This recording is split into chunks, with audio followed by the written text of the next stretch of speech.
ടീച്ചറെ ടീച്ചറെ ടീച്ചറെ ദാ ഇത് കണ്ടോ, അവരെഴുതി വെച്ചിരിക്കുന്നതാ.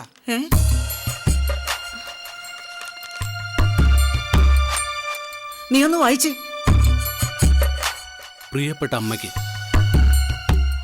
അമ്മയെ എന്നും ഞങ്ങൾ സങ്കടപ്പെടുത്തിയിട്ടേ ഉള്ളൂ. ഞങ്ങൾ പോവുക. ഒരിക്കലും മക്കൾ അറിയാൻ പാടില്ലാത്തൊരു കാര്യം അമ്മയെക്കുറിച്ച് ഞങ്ങൾ അറിഞ്ഞു. എന്ത്? ആദ്യം കല്യാണിയുമായി പറഞ്ഞപ്പോൾ ഞങ്ങൾ വിശ്വസിച്ചില്ല. മേരി കുഞ്ഞമ്മ തലയാട്ടിയിട്ടും ഞങ്ങൾ സംശയിച്ചു.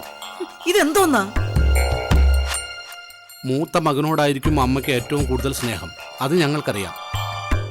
പേര് മാറ്റി വിളിച്ച് ജോലിക്കാരനായി നിർത്തി അമ്മ ബുദ്ധിമുട്ടണ്ട. കരുണേട്ടനെ അമ്മ പിഴച്ചു പറ്റാണെന്ന് ഞങ്ങൾക്ക് മനസ്സിലായി. വായിക്കടാ. അമ്മ കരുണേട്ടനെ സ്നേഹിച്ചോളൂ, കരുണേട്ടനെ വളർത്തിക്കോ.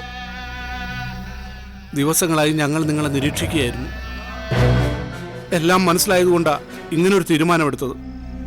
അമ്മയ്ക്ക് നന്മ വരട്ടെ എന്ന് മക്കൾ ധർമ്മൻ, ഭീമൻ, അർജുനൻ, നകുലൻ, സഹദേവൻ. അത് ശരി.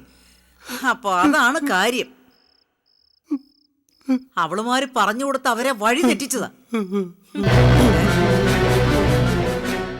അതിന് നീ എന്തിനാടാ ഇങ്ങനെ കരയുന്നേ? എന്നാലും ഒന്നും പറയാമായിരുന്നില്ലേ ടീച്ചറെ? അതിന് അവര് പോകുന്ന വിവരം എനിക്കറിയില്ലല്ലോ. അവരുടെ പോക്കിനെ കുറിച്ചല്ല, എന്റെ ജന്മത്തെ കുറിച്ച്. എത്ര നാൾ അനാഥൻ എന്ന പേര് കേട്ടു, എത്ര നാൾ ടീച്ചറെ എന്ന് വിളിച്ച് കൂടെ നടന്നു. ഒരു വാക്ക് പറയാമായിരുന്നില്ലേ പെറ്റമ്മയാണെന്ന്? എന്തിനാ എന്നെ വലിച്ചെറിഞ്ഞത്? ആരാ എന്റെ അച്ഛൻ? പറയാൻ.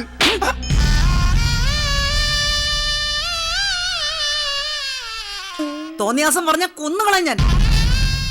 അപ്പോ ശരിക്കും ടീച്ചറല്ലേ? മണ്ണാങ്കട്ട. എടാ, എന്റെ കുടുംബം തകർക്കാൻ അവളുമാർ ചെയ്ത പണിയായത്. ഓ, അതിന്റെ ഇടയിൽ അവൻ തന്തയെ അന്വേഷിക്കുന്നു. സോറി ടീച്ചറെ, മനുഷ്യനല്ലേ, പെട്ടെന്ന് കേട്ടപ്പോ വിശ്വസിച്ചു പോയി. എവിടെ പോയി തെരഞ്ഞിട്ടായാലും എന്റെ മക്കളെ കണ്ടുപിടിക്കണം. ടീച്ചറെ, ശരിക്കും അങ്ങനെയൊന്നും ഇല്ലല്ലോ. ദേ, നിനക്കിനിയും വേണോ? വേണ്ട. വാടാ.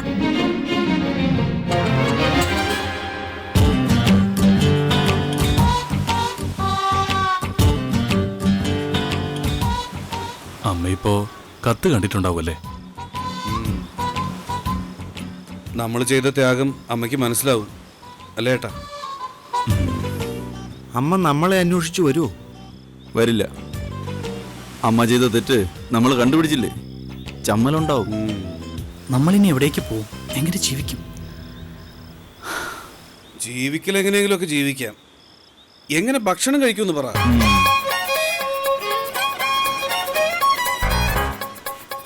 ഞാൻ പറയാം. നമുക്ക് കള്ളവണ്ടി കയറി ദൂരെ എവിടേക്കെങ്കിലും പോവാം. അവിടെ ചെന്നാ ഇതുപോലെ മടി പിടിച്ചിരിക്കാനൊന്നും പാടില്ല. എല്ലാവരും പണിക്ക് പോണം. നിങ്ങളെല്ലാവരെയും ഉപദേശിച്ച് ഞാൻ വീട്ടിലിരുന്നോളാം. അതെന്തിനാ? വീട്ടിലൊരാള് വേണ്ടേ ഭീമ? ഏട്ടനൊരു കൂട്ട് വേണ്ടേ? ഞാൻ അടുക്കളയിൽ നിന്നോളാം. അവിടെ ഒരു കരാട്ടെ ക്ലാസ്സിന് സൗകര്യം കിട്ടുകയാണെങ്കിൽ ചേട്ടന് തല്ലുകൊള്ളാം. എനിക്കൊരു സ്ഥാപനം തുടങ്ങണമെങ്കിൽ ഒരുപാട് ഇൻവെസ്റ്റ്മെന്റ് വേണം. നിങ്ങൾ പണിയെടുത്ത് അത്രയും പണം കിട്ടുന്നവരെ ഞാൻ അതിന്റെ പേപ്പർ വർക്കുകളൊക്കെ ചെയ്യാം. അനിയന്മാരെ, ജീവിതത്തിന്റെ ഒരു നിർണായക ഘട്ടത്തിലാണ് നമ്മളിപ്പോൾ നിൽക്കുന്നത്. പഠിച്ച തൊഴിലേ ചെയ്യുമെന്ന് നിങ്ങൾ വാശി പിടിക്കരുത്. തൂമ്പാ പണിയായാലും പോകാൻ തയ്യാറാവണം.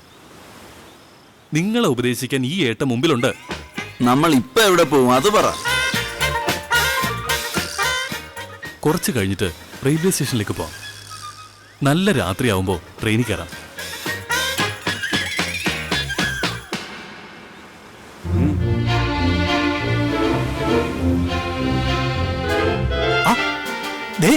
നമ്മുടെ ബ്രദർ വരുന്നു. കരുണേട്ടൻ.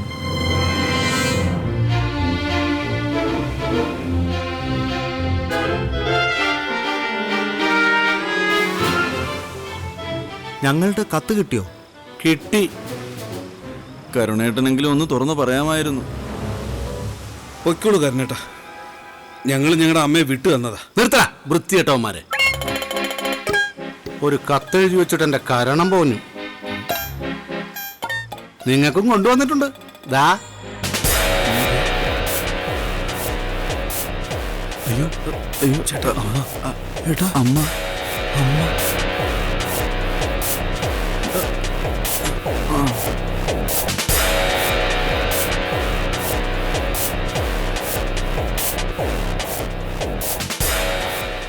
അമ്മേ, അമ്മയ്ക്ക് ഞങ്ങളുടെ മുഖത്ത് നോക്കാൻ വിഷമായിരിക്കും എന്നറിയാം. എന്തിന്?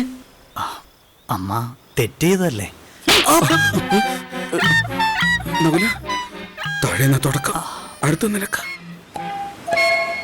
ഇത്രയ്ക്ക് വിവരമില്ലാതായി പോയല്ലോടാ നിനക്കൊക്കെ. നമ്മുടെ കുടുംബം തകർക്കുമെന്നും പറഞ്ഞ് ഇറങ്ങിപ്പോയതാ കല്യാണി. അവളൊരു നുണ പറഞ്ഞപ്പോൾ അത് വിശ്വസിച്ചിട്ട്. അപ്പൊ മേരി കുഞ്ഞമ്മ തലയാട്ടിയതോ? അവക്ക് പണ്ടേ കുറച്ച് ആട്ടം കൂടുതലാ, അതുകൊണ്ടാണല്ലോ ചാടിപ്പോയത്. എടാ, നിങ്ങൾക്ക് മുമ്പേ ഞാനൊരുത്തനെ പ്രസവിച്ചിട്ടുണ്ടെങ്കിൽ അത് ലോകത്തോട് പറയാൻ എനിക്കൊരു മടിയില്ല. ഇങ്ങനാണെങ്കിൽ ഞാൻ ഉറങ്ങിക്കിടക്കുമ്പോൾ ചത്താന്നും പറഞ്ഞ് നിങ്ങൾ കുഴിച്ചിടുമല്ലോ. എന്തായാലും കുളിപ്പിക്കുമ്പോ അമ്മ എഴുന്നേക്കുമല്ലോ. വന്ന് വണ്ടി കയറടാ. അമ്മ ഞങ്ങളെ തല്ലൂ? കേറാനാ പറഞ്ഞത്. വാടാങ്ങോട്ട്. ആ വാ വാ. പോവാല്ലേ? ഇനിയിപ്പോ റെയിൽവേ സ്റ്റേഷനിൽ പോകണ്ടല്ലേ ഏട്ടാ?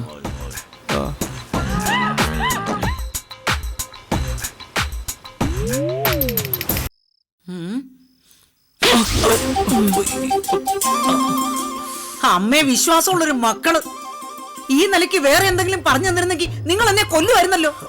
അല്ലമ്മേ, അല്ല, ഇത്രയും കാലം ഞാൻ നിങ്ങളെ വളർത്തിയതിനും സ്നേഹിച്ചതിനും ഒരു വിലയില്ലേ? എന്നിട്ട് ഒരു എഴുത്തും എഴുതി വെച്ച് വെറുതെ എന്നെ കൂടി പ്രതീക്ഷിപ്പിച്ചു. അമ്മ ഞങ്ങളോട് ക്ഷമിക്ക്. ഞങ്ങളുടെ അമ്മയ്ക്ക് ഒരു കുഞ്ഞ് പഴിച്ചുണ്ടായെന്ന് പറഞ്ഞാൽ ഞങ്ങൾക്ക് സഹിക്കാൻ പറ്റുമോ? ദേ, ദേ, ആ. അമ്മേ, അമ്മയുടെ സ്നേഹം പങ്കിട്ട് പോകുന്ന ഞങ്ങൾ പേടിച്ചത് അത് അമ്മയോടുള്ള സ്നേഹം കൊണ്ടല്ലേ? അമ്മേ, അയ്യടാ, അവന്റെ ഒരു കൊഞ്ചല്. അമ്മേ വിശക്കുന്നു. അയ്യോ, വിശപ്പും ദാഹവും ഒന്നും ഇല്ലായിരുന്നല്ലോ എന്റെ മക്കൾക്ക്.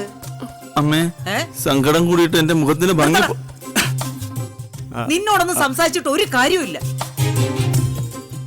പറയേണ്ടത് അവളോടാ. ഇനി ഈ കുടുംബം കലക്കാൻ ആരും ശ്രമിക്കാൻ പാടില്ല.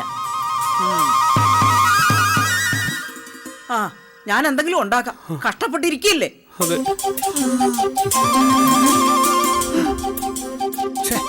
എന്നാലും നിങ്ങളുടെ ഭാഗത്തുനിന്ന് ഇങ്ങനെ ഒരു വീഴ്ച വരാൻ പാടില്ലായിരുന്നു. നീ പോടാ കരുണ. കരുണാന്നാ? അല്ലാതെ പിന്നെ നിന്നെ ഞങ്ങൾ കരുണേട്ടാന്ന് വിളിക്കുന്ന നിന്റെ വിചാരം? അതെ, രാത്രി ജീപ്പിൽ തന്നെ കിടന്നാ മതി, എഴുന്നേറ്റ് വരണ്ട. ഓ ആയിക്കോട്ടെ. ഓ, ഈ ഒരുമ എപ്പോഴും ഉണ്ടാകണം.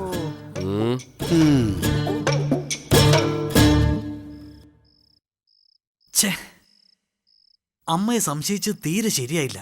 അതൊക്കെ നിങ്ങൾ ശ്രദ്ധിക്കേണ്ടതായിരുന്നു. നീ എന്താ ശ്രദ്ധിക്കാതിരുന്നേ? അത് പിന്നെ ഞാൻ കുഞ്ഞല്ലേ, നിങ്ങളൊക്കെ തിരുത്തി തരേണ്ടിയിരുന്നത്. ആരും ഒന്നും പറയണ്ട. എല്ലാവരും സംശയിച്ചു. ഇനി ഇതുപോലുള്ള അബദ്ധങ്ങൾ നമുക്ക് പറ്റരുത്. മനസ്സിലായില്ലേ? അമ്മയ്ക്കിനി വേറെ മക്കളുണ്ടെന്ന് ആര് പറഞ്ഞാലും അത് അമ്മയോട് ചോദിച്ചു തന്നെ സംശയം തീർക്കണം. ആ